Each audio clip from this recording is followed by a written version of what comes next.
The soldier next to me was hit across the eyes, and I could smell the gunpowder. And not far from the gully was a German soldier in a prone position with a grenade in his hand, and he was ready to toss that into the gully where we were. I saw German soldiers without any arms, their leg cut off, bandages over their eyeballs. Warning, the frontline testimony you're about to hear is, at times, extremely graphic. The realities of war are often difficult, but it's vitally important that these stories are told and the lessons are learned. Viewer discretion is advised. My name is Leonard Guy. I was born on March 17th, 1925. I decided to work for a railroad, and I quit school. How did you hear about the attack on Pearl Harbor? I was sick in bed that time, and it came on the radio. Can you tell us about the reaction in the town after Pearl Harbor? I mean, did you notice a bunch of the guys from your school went to sign up, or? Well, yes, there was, all of my friends went to sign up right after that, and that's when I decided to follow them, and I'm glad I did. My mother thought I was too young to go. She says, no, she says, I said, well, Mom, I says, look, I'd rather enlist than wait and be drafted. I said, they would take me sooner or later anyway, so I might as well go now. From then on, I boarded a bus not far from where I lived on 132 White Street, which was 1 block away. We called it the neighborhood house. And from there, they took us in buses to Fort Niagara to issue uniforms, and they gave us haircuts. So after completing my 3 months of training, I was considered to be a soldier. From then on, we had the option of joining the paratroops. Since they gave you a little more money, like $50 more a month, I didn't hesitate. I was shipped to Fort Benning, Georgia, and the next morning, when we got up, we were taken to a field to witness a mass, not a mass jump, but an officer jumping from a plane. They told us that the officer would have no reserve chute, just the main chute, to indicate to us how safe it was to jump out of a plane. Well, the officer jumped out. He had a streamer. By that, I mean that the chute didn't open. Of course, he was killed. Not shortly thereafter, we were in this group, and they asked each and every one of us if anybody wanted to quit. I kind of looked around, and there was silence. We all stayed in. And from Fort Benning, Georgia, after completing my qualifying jumps,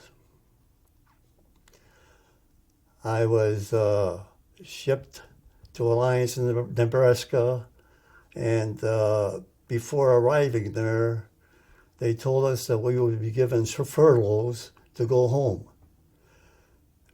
Reporting to Company F, Captain Smith was the commander of the company, and he indicated to us there would be no furloughs, that we were almost on alert to be shipped out. Well, we stayed there for another month and a half. And after that, we were put on trains to New York City, and we boarded a troop ship. I guess they called it a Liberty ship.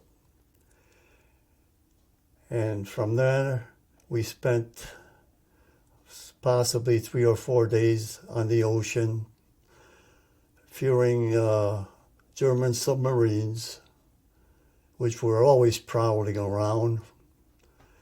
But safely we got to Scotland. From there, we boarded a train and arrived at a ferry, which took us across the water to Ireland. Staying in Ireland for quite some time, training, and then from then on, we were shipped to Nottingham, England.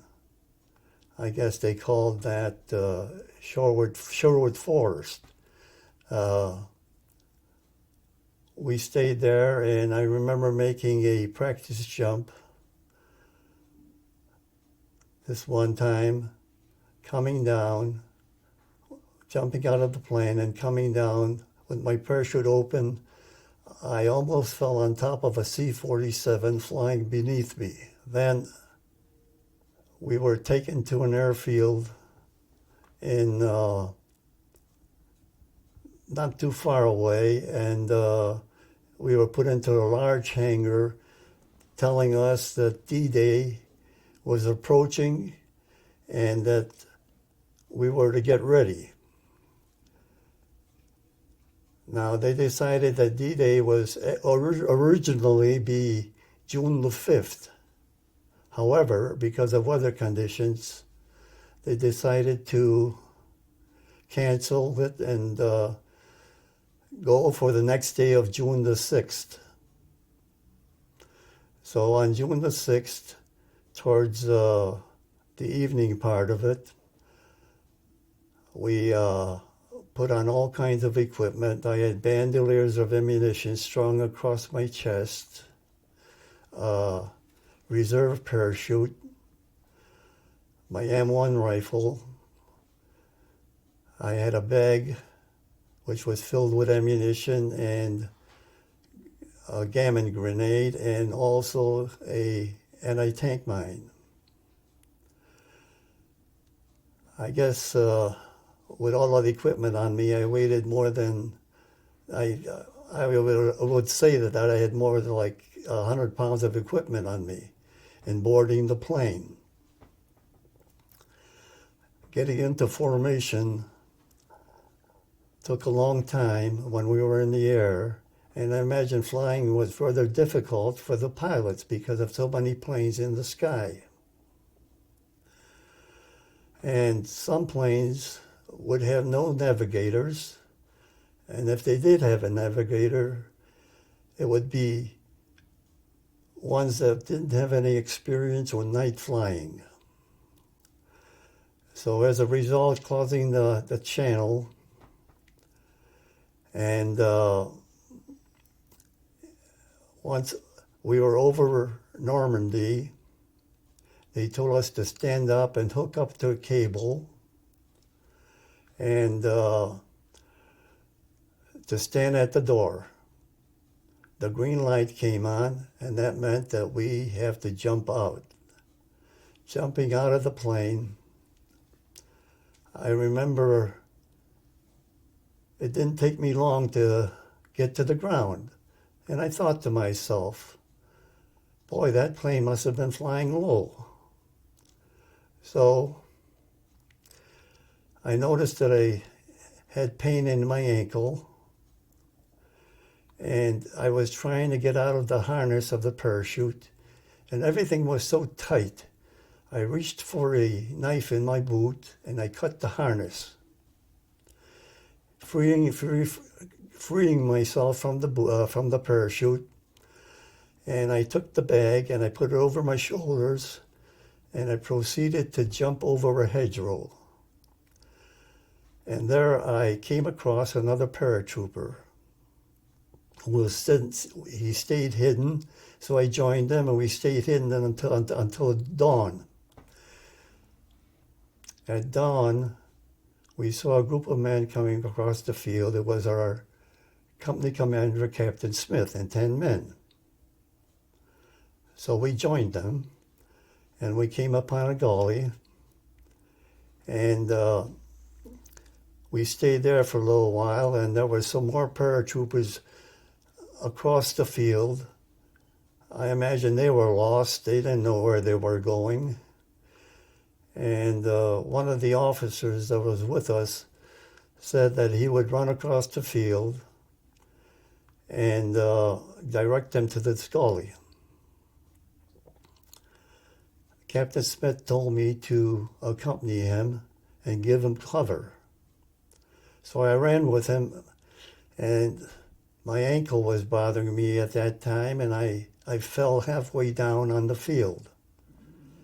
And I waited for them to come back. When they came back, I joined them again. I got back into the gully, and Captain Smith looked at the map to find out exactly where they were.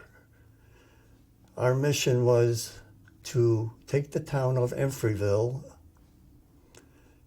create a lot of havoc, cut communication lines, and create a situation where it would be hard for the Germans when the beachhead was taking place.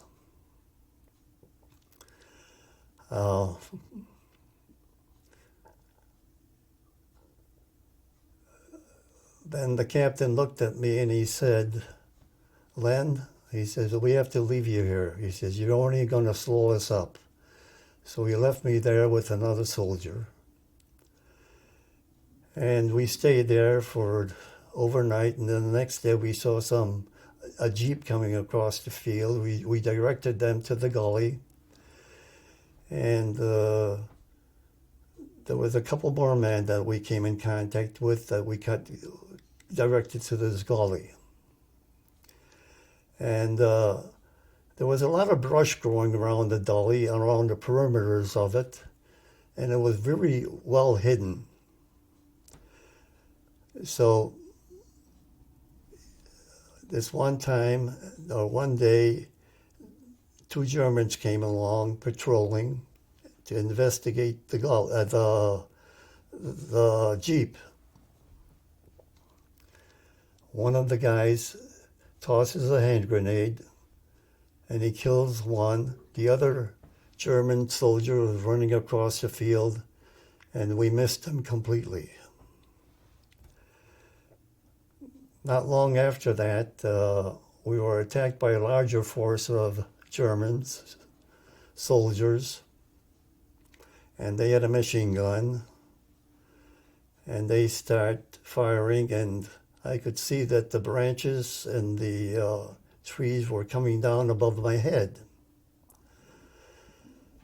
And in the firing of the machine gun, the soldier next to me was hit across the eyes, and I could smell the gunpowder.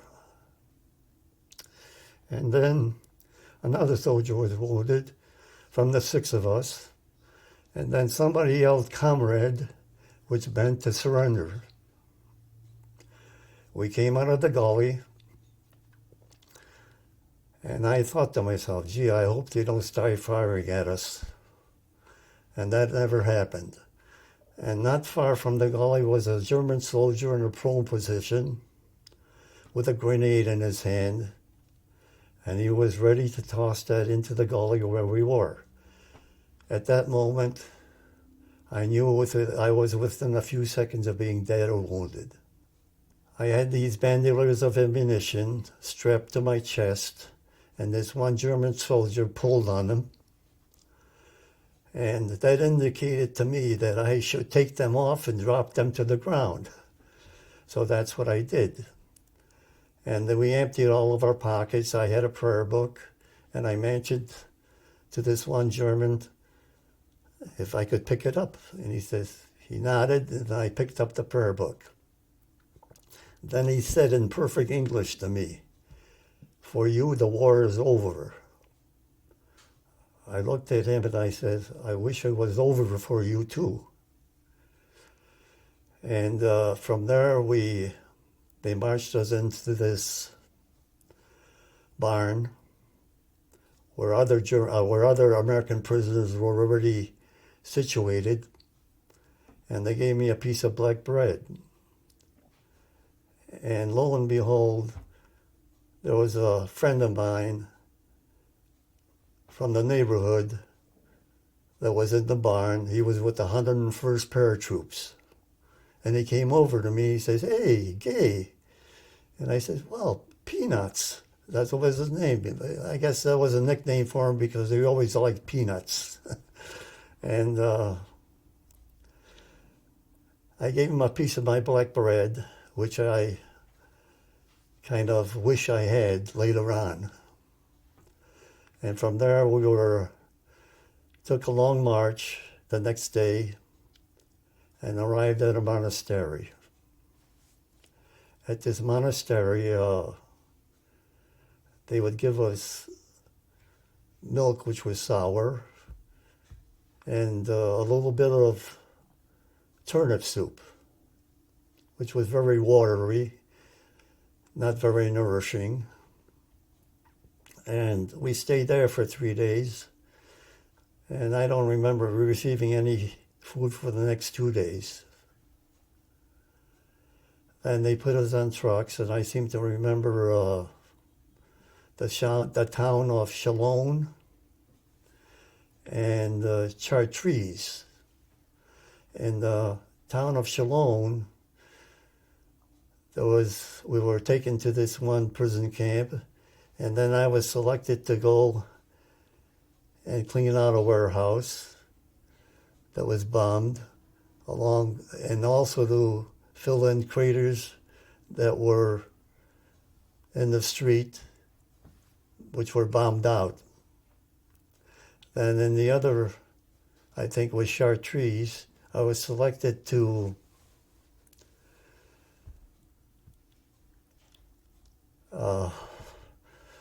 go into a hospital, which was German, and there truckloads of wounded Germans would come in. I was selected as a stretcher barrier.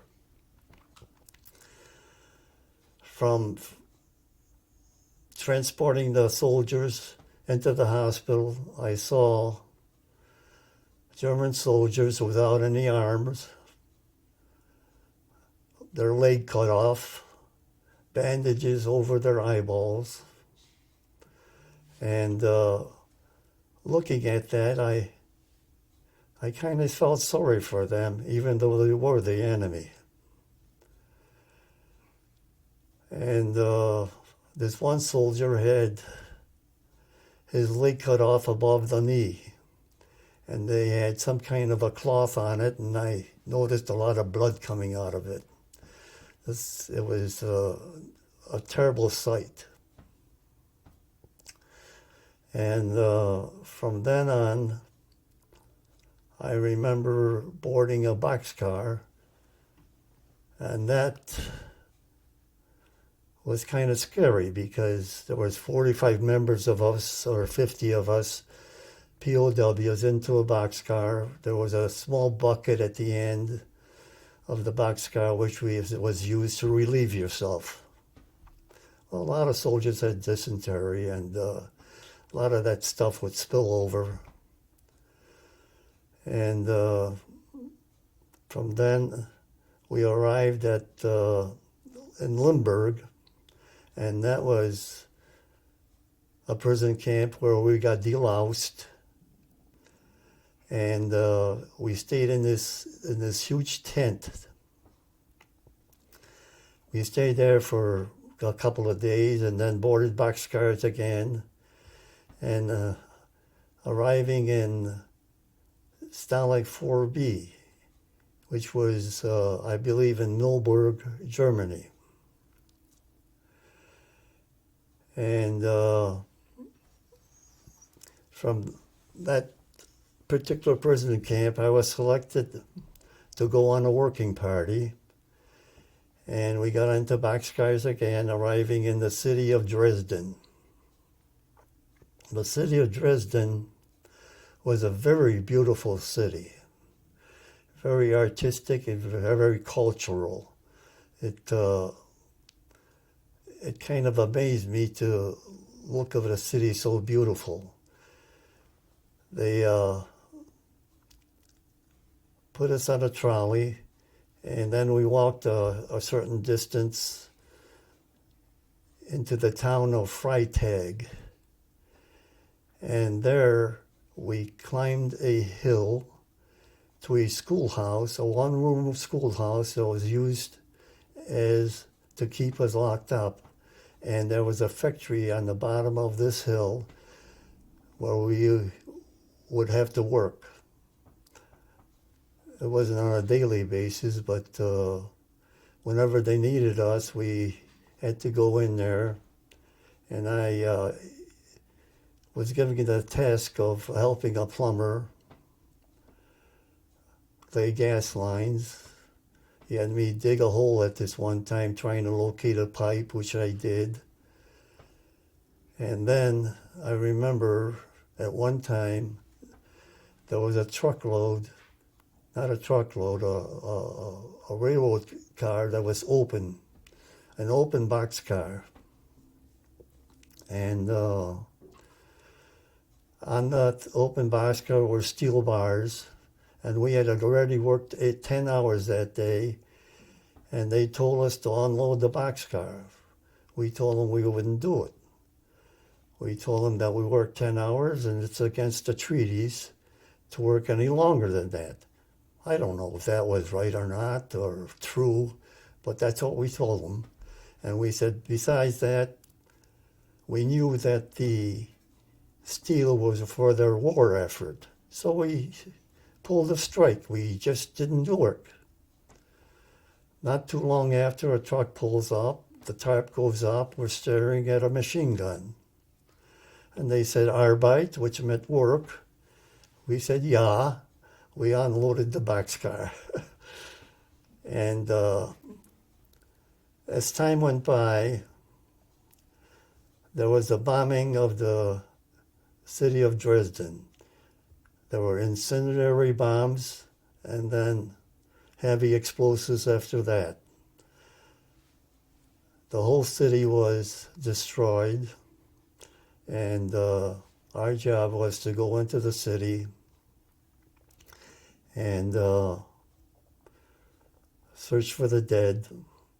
Walking through the park this one time to get to the city, there were little buildings in the park that were completely destroyed. That's how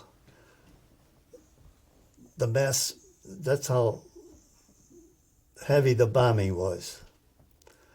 And looking up at trees, there were bodies hanging from trees, being blown up by the concussion of the bombs coming down. And our job was to clean the streets of debris, discovering bodies underneath, putting them on a wagon like cords of wood, and going into the cellars, which were very hot, and looking at these people sitting upright against the wall, dead. I don't know if they were bricked or suffocated to death because with the fire bombs coming in and the heavy bombing taking place, oxygen was pulled out of the air. So then, after that, the Russians were approaching, and we were evacuated. No, we were given a shower. That was the first hot or warm shower I had in 11 months. And I thought to myself, gee, is the war over? And the Russians were approaching, and they decided to evacuate us towards the country of Czechoslovakia. With the Russians approaching, we slept in the woods that night. We were walking for possibly 2 or 3 days. And after that, waking up in the morning, we looked around and all the German guards were gone. So we were on our own. So this friend of mine that I became acquainted with at this schoolhouse, we're walking down the road and the Russians opened fire on us.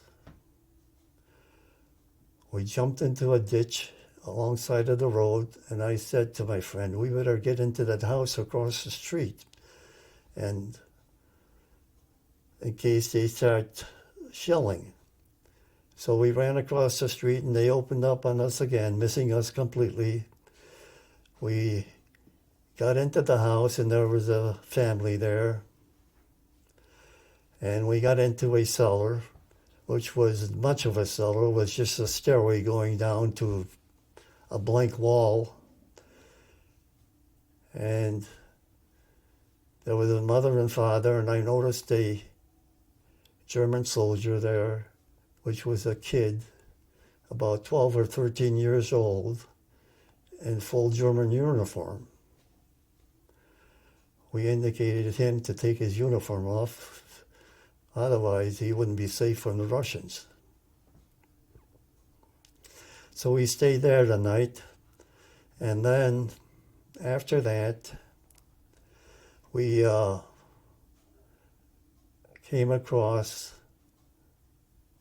and then the Russians came, and there was a banging on the door, and I was delegated to greet them at the door because I could speak some Polish. So I told them we were prisoners of war, and he went to the truck, he got 2 cans of meat, and he gave them to us, and he said, told us they'd have to get going. So the convoy of trucks left, and we were on our own again. We went to this little village and stayed there in a house for possibly a couple of days. And one of the days, a Jeep comes along with a truck looking for lost prisoners of war. So we got onto the truck, and we got back to the American lines and into Germany. And from there, they had C-47s waiting. And then we were transported to Camp Lucky Strike in France. And I remember being there, and they wouldn't feed us solid food. They gave us eggnog. All of our stomachs were really out of shape at that time anyway because of lack of food in Germany. And then after that, we boarded troop ships, and I came home to, I forget the Camp Kilmer, I guess it was, in New Jersey. And then I was transferred to another camp, I forget the name of it. And from there, I was discharged on December of 1945. And when I came home, my mother had a chocolate pie waiting for me. And I knew